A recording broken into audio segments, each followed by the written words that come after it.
1903 ஆம் ஆண்டு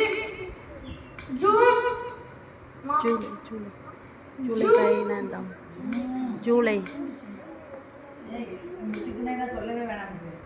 காமராஜர் அவர்கள் 1903 ஆம் ஆண்டு ஜூலை மாதம் 15ஆம் தேதி விருதுநகரில் பிறந்தார்.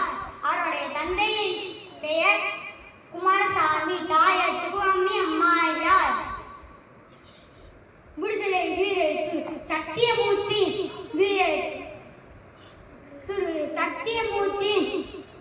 வாரிசாக விளங்கியவர் காமராஜர்.